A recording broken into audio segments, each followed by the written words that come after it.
A veure, la meva voluntat, i torno a dir, i ha sigut el que he dit, que jo crec que s'han de mantenir, en aquest cas, els mandats limitats.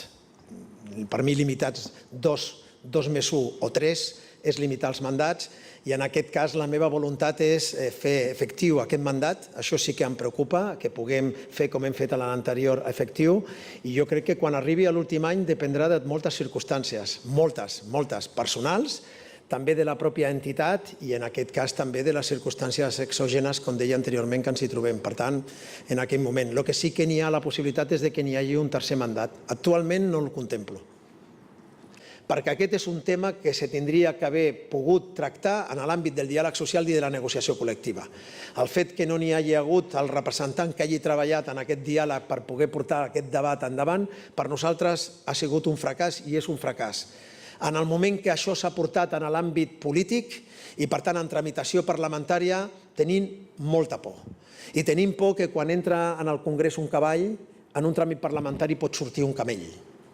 I, per tant, per nosaltres és un tema que té un impacte importantíssim. Per les petites i mitjanes empreses, la proposta que n'hi ha sobre la reducció de les 37 hores i mitja és absolutament inassumible.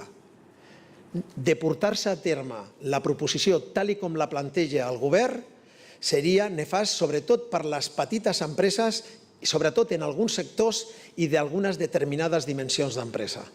Per tant, sàpiguen que Pimec, com han vist, com estan veient i com sobretot veuran, crec que demà veuran algunes coses també en aquest sentit, continuem explicant i explicant-nos, dient les conseqüències d'aquesta OPA hostil.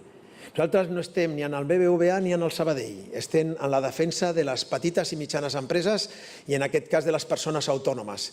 I amb dades a la mà, nosaltres demostrem que realment aquesta OPA, si se porta a terme i segon en quin terme se pugui portar, podria ser o tindre conseqüències nefastes per a les petites i mitjanes empreses, perquè restringiria l'accés al nostre oxigen, que és el finançament, i a més posaria condicions de competència que també generarien problemes de competitivitat per a les empreses. Per tant, un tema clar, un tema on d'alguna forma tenim un posicionament molt clar en aquest sentit i on continuem, com deia, i veuran treballant.